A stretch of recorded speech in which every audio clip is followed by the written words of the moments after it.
Étonnamment, de nos jours, une tribu a survécu pendant plus de 10 000 ans en étant aussi étroitement liée à la terre que possible. Les Hadza ne sont pas agriculteurs ni impliqués dans l'élevage. Et même pour allumer un feu, ces gens n'utilisent pas de briquet, mais passent toute la journée à frotter deux pierres ensemble pour générer une friction. Parmi les membres de la tribu Hadza, vivant sur les rives du lac Yassi, dans le nord de la Tanzanie, rien dans la vie quotidienne n'est secret. Et les hommes ont très souvent plus de 10 femmes. Une telle question pourrait ressembler à « Comment peut-il caresser tout en une journée ?»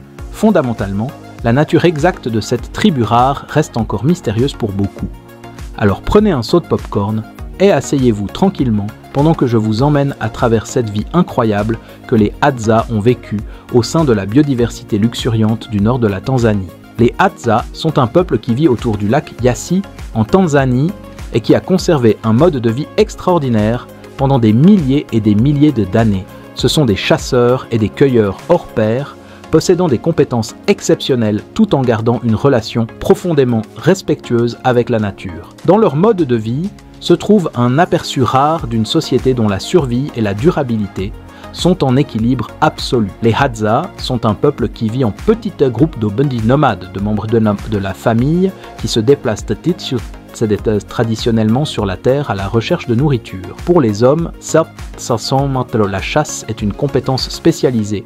Un homme commence sa journée non pas en saisissant son smartphone pour voir ce que ses amis ont mangé au petit déjeuner, mais plutôt en saisissant son arc et ses flèches dans l'intention d'assurer le prochain repas de sa famille. Il chasse des animaux tels que les petites antilopes, les sangliers et les oiseaux. C'est un système de compétences et de persévérance dans lequel un repas nécessite un travail acharné et un dévouement au métier. L'aspect le plus intéressant de leur vie est peut-être le partenariat entre eux et les chiens de chasse. Les chiens ne sont pas seulement là pour nous tenir compagnie, ils font partie de la chasse. Par exemple, si l'un des chiens tombe malade ou est trop faible pour continuer, la tribu comprend très bien le cycle naturel et utilise tout, ne laissant rien à gaspiller. En raison de leur croyance en la survie et la durabilité, les Hadza veillent à ce que tout ait une utilité. Il faut comprendre cela pour saisir pleinement leur point de vue.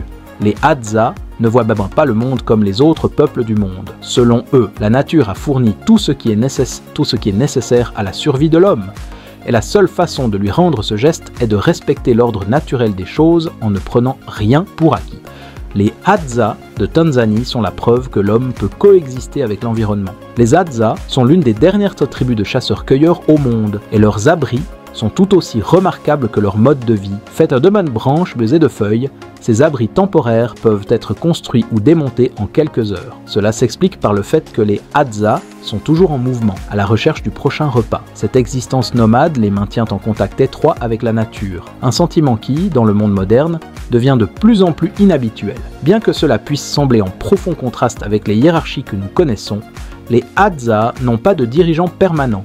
Une grande importance est accordée à l'égalité. Les décisions importantes sont discutées et prises par consensus. Chaque individu a voix au chapitre, quel que soit son âge ou son sexe, et l'essence même d'un tel système implique la coopération et le respect mutuel. C'est un système ancré dans la coopération et le respect, loin des structures rigides que beaucoup d'entre nous connaissent. Oubliez la bousculade annuelle et la course folle de fin décembre pour régler les derniers détails, avant que l'horloge ne sonne minuit. Pour les Hadza, le temps est un concept totalement différent. Pas d'horloge, pas de calendrier, pas de délai. Quand le soleil est haut, il est temps de travailler ou de chasser. Quand la lune est pleine, il peut être temps de se réunir et de danser, ou mieux encore, une autre occasion de chasser. Ce sont les changements de saison qui dicteront le rythme, pas le tic-tac d'une horloge ou d'un calendrier. Et vous ne verrez personne stressé par son incapacité à atteindre un objectif de productivité ou se démener pour payer ses factures avant la date d'échéance. Vous devez donc commencer à vous demander s'ils ont raison. La tribu Hadza offre une fenêtre rare sur une vie sans contrainte constante d'horaire et de délai, où il semble y avoir plus de place pour vivre pleinement. Sans les femmes, cependant, les Hadza n'auraient peut-être jamais survécu jusqu'à ce jour. Dans la communauté Hadza, ce sont les femmes qui sont la véritable colonne vertébrale, jouant un rôle crucial qui assure la survie et le bien-être de la tribu. Elles s'occupent de la cueillette, sachant trouver et collecter la nourriture qui les maintient en vie. Ces femmes possèdent une connaissance exceptionnelle des plantes comestibles, médicinales et de leur localisation, autant de compétences dont sont transmises de génération en génération sans technologie moderne ni carte. Cette sagesse nourrit la tribu avec une alimentation équilibrée et variée tout en la gardant en bonne santé. De plus, la plupart des plantes qu'elles cueillent sont médicinales, servant de source de guérison pour la tribu. Mais ce n'est pas tout. Les femmes Hadza s'occupent des enfants et gèrent le ménage, assurant la vie quotidienne de la tribu. La coopération entre hommes et femmes est essentielle à leur mode de vie. Quand les hommes partent à la chasse, les femmes s'occupent de tout le reste, cueillette de nourriture, soins aux enfants, etc. C'est un véritable partenariat qui a permis à cette société ancestrale de prospérer pendant des milliers d'heures et d'années. Revenons maintenant au sujet plus intéressant de la polygamie. Oui, vous avez bien lu, plus de 10 épouses pour un homme chez les Hadza de Tanzanie. Si les traits culturels de la polygamie ne sont pas de mettre en valeur sa richesse et sa fierté, dans le cas du peuple Hadza, cela est lié à la survie et au partage. La vie dans la savane rude et dure et exige de la résistance. Avoir plus d'une épouse n'est pas seulement une satisfaction personnelle, mais aussi une nécessité pratique. Plus un homme a d'épouses, plus il a de mains pour l'aider dans des tâches importantes comme aller chercher de la nourriture, élever les enfants et contribuer généralement au bien-être de la communauté. Chaque épouse joue un rôle essentiel, formant ensemble ce que l'on pourrait appeler une équipe de survie. Il doit être un chasseur habile pour être considéré pour ce style de vie et un chef pour subvenir aux besoins non seulement d'une famille mais de plusieurs. Et soyons réalistes, avec autant d'épouses, il ne manquera jamais de choses à faire ou de personnes à qui parler. Et si je vous disais qu'avoir 10 femmes est considéré comme peu dans certains pays, dans certaines parties du monde, il n'y a pas de limite au nombre de femmes qu'un homme peut avoir. En fait, avoir 100 femmes est tout à fait normal. Dans la tribu Hadza, les mariages indémarrineurs sont généralement initiés par les deux familles, mais avec la condition importante que la mariée et le marié donnent tous deux leur consentement. Lorsque les deux acceptent le mariage, la procédure générale consiste pour la famille du marié à offrir des cadeaux à la famille de la mariée. Il s'agit généralement de cadeaux sous forme de nourriture, de miel et d'outils artisanaux, entre autres dans le but de montrer du respect à la famille de la mariée et de renforcer les liens entre les deux familles. Alors que la polygamie est autorisée dans la culture Hadza, la plupart des hommes n'ont qu'une seule épouse et la famille nucléaire est l'unité la plus typique. Dans cette culture rare, la monogamie est donc assez courante, même si elle permet d'avoir plusieurs épouses. Quant au mariage, c'est une cérémonie très animée, pleine de danses, de chants et de réjouissances ensemble. Vous ne trouverez pas ici de robe de mariée fantaisie ni de smoking. Les mariés portent fièrement leurs vêtements traditionnels en peau d'animal. Après le mariage, les tâches tanzaniennes sont clairement réparties, mais le travail d'équipe était très présent. Les hommes reprennent les tâches importantes de la chasse et de la protection de la famille, tandis que les femmes collectent la nourriture et s'occupent des enfants. Cela ne signifie pas pour autant que ces deux rôles ne sont pas essentiels à la vie de la tribu. Vous êtes-vous déjà demandé comment l'une des dernières tribus de chasseurs-cueilleurs au monde, les Hadza, trouve de l'eau dans ce qui est probablement l'un des environnements les plus inhospitaliers de la planète? Ce peuple ingénieux s'approvisionne en eau dans diverses réserves naturelles, notamment des ruisseaux, des puits naturels et même des sources souterraines cachées. L'une de leurs techniques consiste à creuser profondément dans les lits de rivières asséchées pour faire apparaître l'eau souterraine à la surface grâce à un processus lent et laborieux. L'eau qu'ils parviennent à collecter est stockée dans des récipients simples et écologiques faits de bois creux ou d'écorce d'arbres. Leur approche durable de tout est la preuve de leur ingéniosité et de leur profonde interconnexion avec la nature, assurant leur survie, même lorsque les exigences environnementales sont sévères. Mais il leur faut de la nourriture. Dans ce cas, un régime alimentaire composé de racines, de tubercules, de fruits sauvages et de miel, ainsi que de toutes sortes de viandes, même d'espèces que l'on ne trouve pas habituellement sur nos tables, comme le porc-épic. Bien que l'on voit souvent ces créatures dans les émissions et les films sur la nature, chez les Hadza, elles constituent une source de nutrition essentielle. Des petits rongeurs aux antilopes, la tribu chasse tout. En cas de besoin ou de pénurie, ils consomment également des insectes et des reptiles, ce qui garantit qu'aucune partie de leur environnement ne soit gaspillée et que toutes les ressources disponibles soient utilisées de manière positive. Comment les Hadza effectuent-ils leurs transactions? Ont-ils besoin d'argent? Eh bien, la réponse pourrait vous surprendre. Traditionnellement, les Hadza n'utilisent pas du tout d'argent. Leur système d'échange repose sur quelque chose de bien plus personnel que cela, le partage et le troc. Lorsque vous avez besoin de quelque chose, vous le demandez. En retour, vous donnez ce que vous avez. Cela renforce non seulement les liens au sein de leur communauté, mais garantit également que personne ne se retrouve sans les choses nécessaires à la survie. Les Hadza ne dépendent pas uniquement des produits de base de leur environnement naturel. Au cours des dernières décennies, une partie d'entre eux ont commencé à établir des échanges monétaires, en particulier avec des étrangers et sur les marchés locaux. Parfois, ils vendent de beaux paniers tressés ou des bijoux ornementaux complexes pour démontrer leur savoir-faire.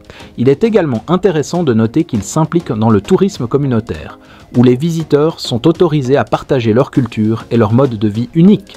L'argent qu'ils obtiennent de ces interactions, converti en dollars américains, leur permet d'acheter des choses qu'ils ne peuvent pas trouver dans la nature pour compléter leur vie, comme des vêtements modernes ou des outils en métal. Le peuple Hadza de Tanzanie chasse depuis des générations à l'aide d'arcs et de flèches fabriqués à la main. Le bois résistant de leur arc provient de l'acacia, tandis que les pointes des flèches dans les totifesh sont façonnées en métal ou en os. Cependant, la chasse chez les Hadza n'est pas laissée au hasard, mais constitue un exercice plutôt exigeant de patience, de connaissance du comportement animal et de timing. Les hommes Hadza se déplacent comme des ombres à travers la forêt, silencieux, traquant leurs proies à l'intérieur. Ils lisent les signes que leur donne la nature, traces de pas, branches cassées, traces laissées par les animaux. Chaque pas qu'ils font est un pas calculé, chaque mouvement est pesé. Lorsque les Hadza en aperçoivent enfin un, ils l'observent avec une grande patience, parfois pendant des heures, en attendant le moment idéal pour l'attraper. Leur succès ne repose pas sur la force musculaire, mais sur la précision. Un tir solitaire bien placé fait souvent la différence et permet de rentrer à la maison avec de la nourriture ou le ventre vide. Ces chasses sont une sorte de performance perfectionnée lors de ces chasses en groupe grâce à leur coordination. Ils le font avec les signaux les plus subtils, des gestes de la main ou des sifflements doux, puis fusionnent en un seul mouvement. Ironiquement, la pleine lune joue un rôle important dans leur chasse. La lumière de la pleine lune projette une lueur naturelle sur la savane pour aider à traquer les animaux. C'est comme si la nature fournissait les projecteurs pour naviguer dans la nuit. Pour la plupart d'entre nous, lorsque la lune est pleine, cela signifie une nuit blanche ou une belle photo. Pour les Hadza, c'est ce moment important dans le temps qu'ils ne peuvent pas se permettre de rater. Il y a ça quelque chose de presque poétique dans la chasse nocturne de ces gens. C'est comme si la nature elle-même leur offrait le meilleur contexte pour leur existence. Pour les Hadza, le miel est bien plus qu'une simple douceur, car il constitue une source essentielle de carburant énergétique et de bienfaits nutritionnels pour ces peuples traditionnels. Trouver leur miel n'est pas une mince affaire, mais tout à fait fantastique. Lors de leurs incursions, les Hadza sont guidés par un oiseau dit guide-miel, qui les conduit vers des endroits où les cimes des arbres de la savane sont hautes et perchées, couvertes d'une grande colonie d'abeilles dangereuses. Ils grimpent à ces grands arbres sans équipement de sécurité, avec un courage et une habileté remarquables, endurant de douloureuses piqûres d'abeilles, alors qu'ils utilisent des outils simples pour récolter le précieux miel. Étonnamment, le miel peut représenter 80% de l'apport calorique des Hadza pendant certaines périodes de l'année. Ce trésor très nutritif illustre la façon dont les réserves de nourriture se sont transformées en bouées de sauvetage à chaque fois que la chasse était un désastre pour cette tribu. Compte tenu de leur dépendance à la survie, le miel ne peut pas être simplement une ressource alimentaire que les Hadza aiment. Les Hadza ne considèrent pas les abeilles comme de simples insectes, mais plutôt comme les gardiennes sacrées de la ressource la plus précieuse de la nature, le miel.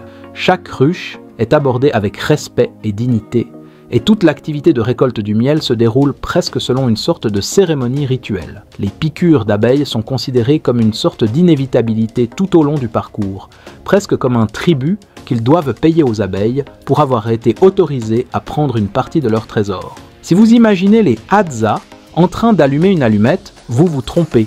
Ce n'est pas comme ça que ça fonctionne. Les Hadza sont de vrais professionnels de l'allumage de feu qui perpétuent une tradition que leurs ancêtres ont peaufiné au fil des millénaires. Il est impressionnant de constater que leur méthode est si merveilleusement simple et efficace. Elle consiste en 2 morceaux de bois, l'un servant de base, stable et sèche, tandis que l'autre sert de bâton fin.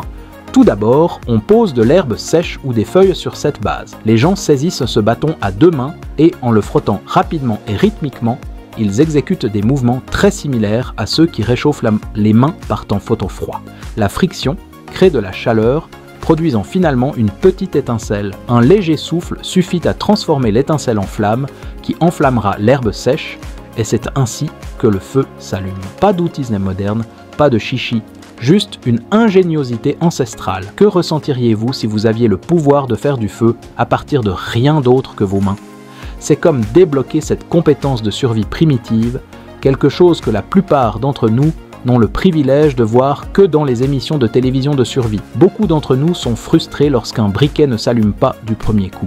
Il s'agit d'un savoir-faire bien huilé qui se transmet de génération en génération chez les Hadza. Les regarder faire du feu, c'est presque assister à une danse, un rappel de notre dépendance à la technologie moderne.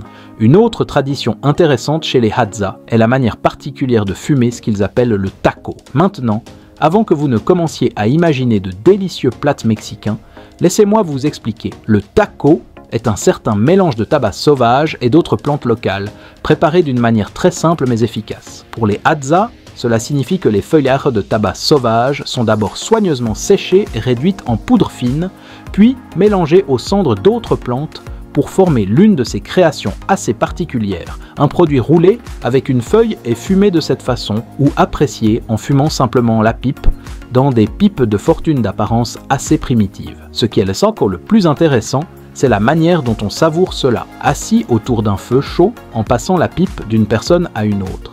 Pour les Hadza, le fait de fumer du tabac n'est pas seulement un moment de détente, mais aussi mais aussi un moment partagé entre concitoyens qui racontent des histoires et renforcent les liens entre eux et leur groupe. Vous vous demandez peut-être, est-ce que c'est bon? Disons simplement que c'est un goût qui s'acquiert, très différent de celui de croquer une grosse bouchée de votre taco préféré. Vous êtes-vous déjà demandé comment s'habillent aussi les Hadza? Eh bien, leur habillement est aussi intéressant que leur culture, pratique et parfaitement adapté à la vie dans la vaste savane africaine. Ils portent généralement des vêtements fabriqués à partir de peaux d'animaux qu'ils chassent. Les Hadzas traitent et préparent les peaux d'animaux pour les porter, les protégeant ainsi des conditions climatiques extrêmes tout en restant suffisamment agiles pour la chasse et la cueillette. Les hommes portent donc généralement une jupe courte en peau d'animal, tandis que les femmes portent parfois des jupes plus longues avec des capes ou des châles supplémentaires.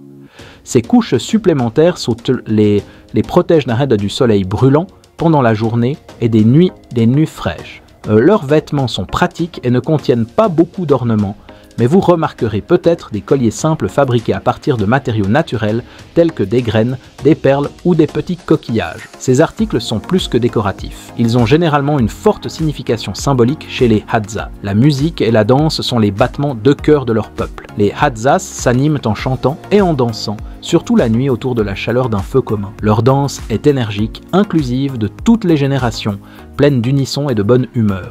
Dans la tribu Hadza de Tanzanie, l'éducation diffère grandement des systèmes structurés. Il n'existe pas de salle de classe, de manuels scolaires ou de cours formels.